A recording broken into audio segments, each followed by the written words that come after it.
Salut, c'est Tom Elliott. Sur le thème « Ta culture, ton identité », on explore comment le numérique transforme la consommation de la culture, influence la création puis façonne notre identité. On a même invité des experts pour t'aider à voir plus clair. Merci à BANQ de nous recevoir dans leur studio de la Grande Bibliothèque pour la troisième saison d'Empreinte numérique. Eliane, Alexandre, Lilou, Léa, Arthur, Rose, École Face. Ah, puis tous les épisodes sont disponibles sur les plateformes audio et sur le mnj.québec. Bonne écoute. On dit souvent que les jeunes n'écoutent pas de musique keb ou consomment pas la culture d'ici. Et puis là, moi, je me demande, est-ce que c'est si vrai que ça? C'est vraiment pas vrai. C'est vraiment très faux. Ben, ça part. Fait que ça va être sur ça l'épisode, en fait, d'aujourd'hui, de voir comment vous consommez votre culture. Est-ce que vous consommez de la culture québécoise? Comment vous la découvrez aussi? Quelle plateforme vous utilisez? Puis toute la question aussi des algorithmes. Quel genre de contenu ça nous propulse? Fait que voilà, puis on a avec nous une experte. Je m'appelle Lisandre Champagne, je suis chargée de projet à l'Observatoire de la culture et des communications du Québec. Nous, on fait des enquêtes, toutes sortes d'enquêtes, on mène toutes sortes de recherches sur pas seulement la consommation culturelle, mais aussi, dans ce cas-ci, les pratiques de découverte, mais aussi, par exemple, la production culturelle qui est faite au Québec. En fait, l'enquête que je vous présente aujourd'hui, puis les résultats, puis en fait, la discussion que j'ai envie de vous proposer, tourne beaucoup autour de la question comment les gens qui consomment certains produits culturels, que ce soit des films et des séries, de la musique, des balados ou des livres, et qui utilisent Internet, comment font ces gens pour découvrir des nouveaux produits, des nouveaux contenus culturels et aussi certains contenus québécois en français. Ben, c'est intéressant, ça. Là, j'ai envie de te demander qu'est-ce que c'est, puis c'était quoi l'objectif avec cette enquête-là? Vous savez, c'est quoi donc la découvrabilité? Honnêtement, je savais pas que c'était un mot.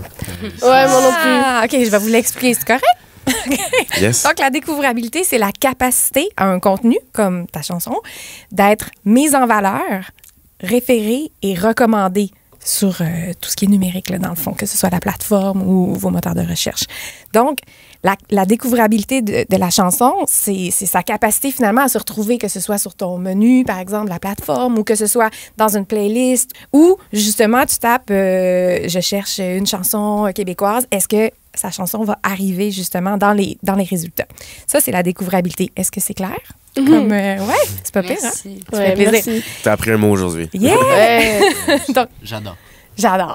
Donc, principaux résultats qu'on a appris, il y a plein de résultats. Puis, quand on s'est posé ces questions-là sur la découvrabilité, bien, justement, les gens connaissent pas tant le concept de découvrabilité parce que c'est un concept qui est nouveau, qui est numérique, puis qui est un peu niché. Donc, quand on a fait cette enquête-là, on a plutôt posé la question sur les pratiques de découverte. Donc, au lieu de se demander comment ça fonctionne derrière, finalement, notre écran, puis quels sont les mécanismes techniques et algorithmiques, parce qu'on les a pas les réponses, en fait, parce que les données des plateformes, on n'a pas accès pour faire la recherche, ce qui est un peu aberrant. Donc, qu'est-ce qu'on fait quand on travaille pour l'Institut de la statistique du Québec? On questionne les gens, dont les jeunes, puis on va dire, bien, vous, qu'est-ce que vous faites lorsque vous voulez découvrir de la musique, des films et des séries, des balados ou des livres? T'as le droit. Mais si on vous la pose justement cette question-là, comment est-ce que vous découvrez votre contenu culturel, puis qu'est-ce que vous regardez, qu'est-ce que vous consommez comme contenu? Rose. Donc, moi, j'écoute beaucoup de contenu, que ce soit de la musique, que ce soit des séries. J'écoute beaucoup de séries, par exemple, juste à la télé. Donc, moi, je vais écouter des shows qui vont être là tous les jours. Là. T'as le câble? Ouais, j'ai le câble et j'écoute le sérieux? câble. Les gens enregistrent le câble. Est-ce qu'il y a d'autres personnes ici qui ont le câble? Moi, OK, cool. Je sais même pas. Bon, parfait. Ça coûte pas cher par mois. Quand vous cherchez à découvrir un nouveau contenu, vous dites, ah, je suis tannée de consommer la même chose, d'écouter la même chose, de visionner la même chose. Comment je vais faire? Est-ce que vous cherchez un nom d'artiste? Est-ce que vous cherchez un genre musical? Est-ce que vous cherchez... Qu'est-ce que vous allez mettre dans votre recherche par mots-clés? Ben moi, personnellement, il y a un outil vraiment simple dans Apple Music, c'est ta radio. Tu sais, ça dit... on dit qu'on cherche un nouveau genre, là, mais moi, souvent, dans ma radio, c'est pas tant ce que j'écoute. Puis ça me fait découvrir des nouvelles affaires. Tu sais, on est vraiment dans l'algorithme. Ouais, c'est ça. Là, mais non, c'est ça, je fais pas des recherches personnelles pour trouver du monde. Est-ce qu'il y en a ici qui recherchent activement, mettons, un genre de musique ou que vous tapez dans votre barre de recherche, je veux un film d'horreur québécois, genre? Lilou? J'essaie de trouver des trucs québécois. À un moment donné, j'essaie d'avoir plus de musique en français parce que je trouve ça quand même vraiment important. Alors, je sais pas, j'ai juste genre tapé comme chanson française ou genre, je sais pas. J'essaie, mais j'ai pas vraiment de bons moyens pour pour avoir comme cette accessibilité. Si je puis me permettre, un excellent moyen, c'est de consulter les gens autour de toi qui en connaissent de la bonne musique québécoise, par exemple. Par exemple, Tom Elliott. Autour de cette table. Non, mais je Mais pense les- qu'il parle de lui. Ouais. Pas seulement moi, mais Ouais. n'importe qui. Arthur, on écoute. C'est juste... Faut vraiment, tu sais, quand tu connais pas, souvent tu vas aller chercher dans, admettons, sur Internet, mais le nombre de résultats possibles que tu peux avoir, c'est infiniment grand. Alors, tu vas pas nécessairement tomber sur les choses qui te ressemblent. Tu peux demander à des gens autour de toi. Lorsque tu veux découvrir la musique québécoise en français, par exemple, tu vas consulter ton entourage. Puis c'est exactement un des résultats qu'on a justement dans l'enquête, c'est qu'on voit que les gens, lorsqu'ils veulent découvrir, par exemple, n'importe quelle musique, ils vont utiliser plus la recherche par mots-clés, les plateformes. Puis quand ils veulent découvrir la musique québécoise en français, le moyen de découverte qui arrive en premier, c'est la consultation de l'entourage. Peut-être, justement, tout à l'heure, tu as nommé que certains contenus québécois en français étaient difficiles à repérer sur les plateformes de services de diffusion. Donc, comment vous naviguez à travers tout ça, là? Mais je pense que malheureusement, la musique qui est plus actuelle pour les jeunes, qui est plus appréciée par les jeunes, elle n'est pas assez reconnue. Puis si tu demandes à n'importe quelle personne, tu sais, j'en connais des gens dans ma classe que je leur demande qu'est-ce que vous pensez de la musique québécoise. Je pense qu'on sait très bien de qui on parle. Ouais, Genre, ils vont juste dire ah non, mais c'est de la musique. Tu sais, ils connaissent pas la bonne musique québécoise qui pourrait vraiment les toucher puis qui pourrait nous rejoindre plus. Puis malheureusement, elle n'est pas assez reconnue, vraiment pas. Léa, je t'ai sais vu chez la tête, toi aussi. Comment ça se passe quand tu cherches? Est-ce que tu en trouves? Est-ce que c'est assez accessible, justement? Moi, en tout cas, dans mon algorithme, si je veux m'ouvrir plus sur le monde, il faut toujours que j'aille vers du contenu en anglais. Puis c'est toujours les artistes en anglais qui vont ressortir. Et du coup, j'arrive pas comme à trouver de la musique québécoise qui a les mêmes sous-genres et la même diversité que comme tous les genres qu'il y a partout sur la planète. Puis je sais qu'il y en a, mais c'est juste que j'arrive pas à la trouver. Puis comme il y a rien qui m'accroche dans ce qu'il me recommande. Je veux dire, j'ai quelques chansons en québécois, mais comme pas plus que ça. Mm-hmm.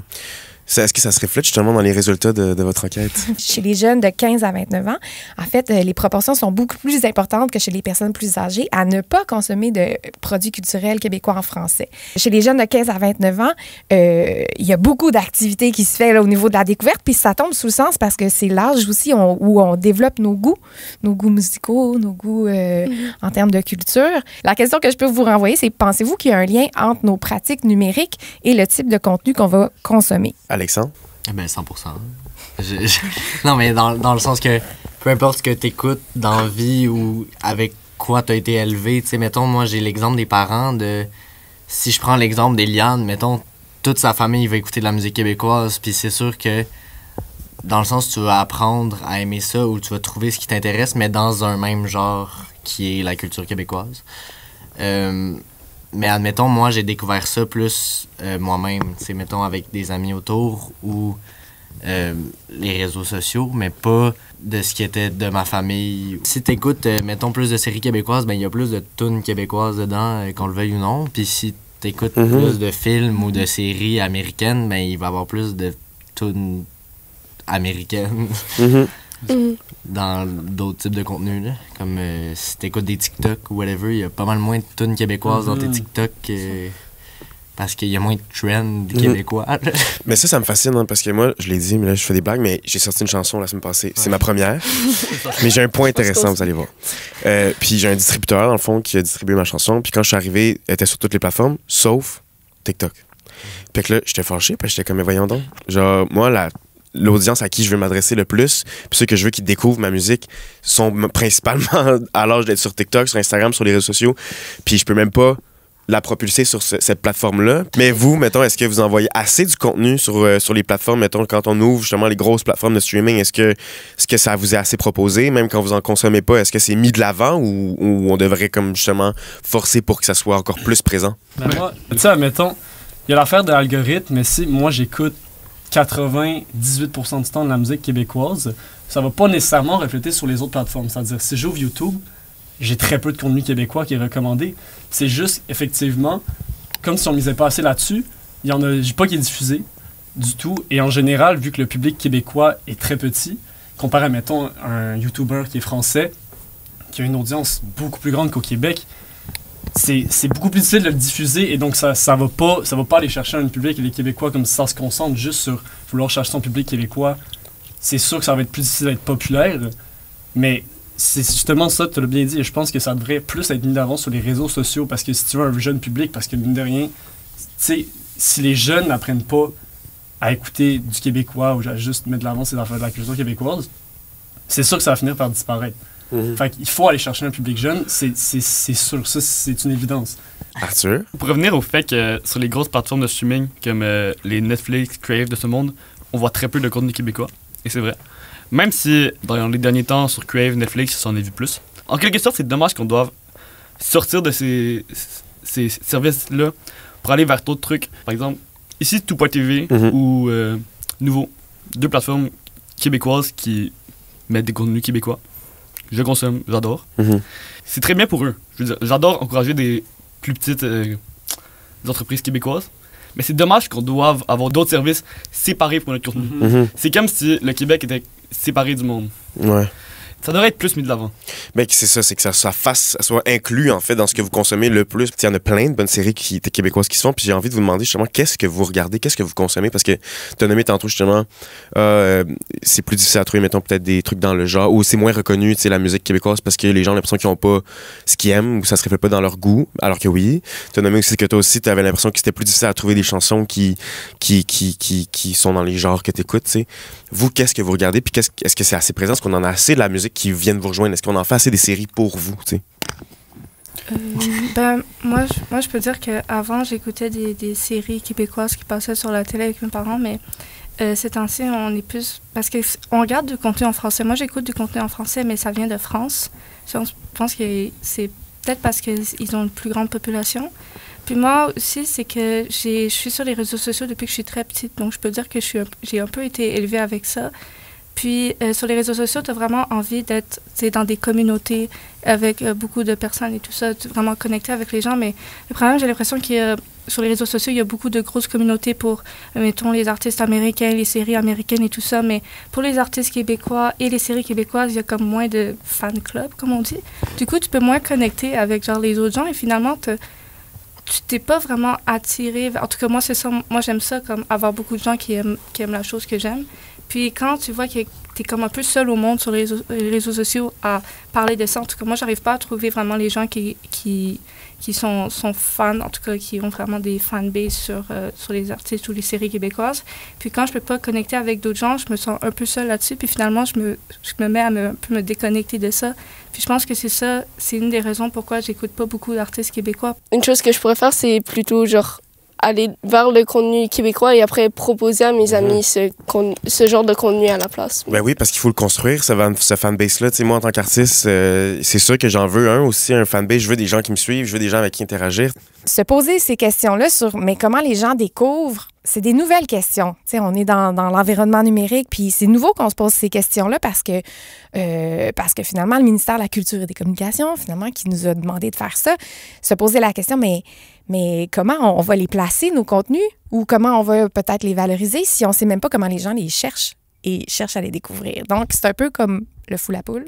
Écoute, vous êtes super bon. C'est le fun de voir justement qu'est-ce que vous consommez, puis de dénoncer un peu justement qu'est-ce qui fonctionne moins bien dans ce système-là, qu'est-ce qui fonctionne bien aussi. Je pense que comme je nous souhaite à tous d'être peut-être plus conscients de ce qu'on consomme, puis de comment on le découvre aussi, puis je souhaite aux plateformes de nous aider un peu plus à le propulser, ce contenu Keb-là, parce que on en fait des bonnes affaires ici, puis ça serait le fun que ça soit vu puis que ça soit entendu. Merci, Lisandre, pour les résultats, le constat. C'est vraiment intéressant de voir tout ce que la recherche aussi nous permet de voir, puis il y a encore beaucoup de choses à découvrir. C'est en mouvement, tout ça. Ça fait vraiment plaisir. Belle gang. C'était le fun d'échanger avec vous. Empreinte numérique est une production de Printemps numérique. En collaboration avec Télé-Québec en classe. Et soutenue par le Secrétariat à la jeunesse du Québec.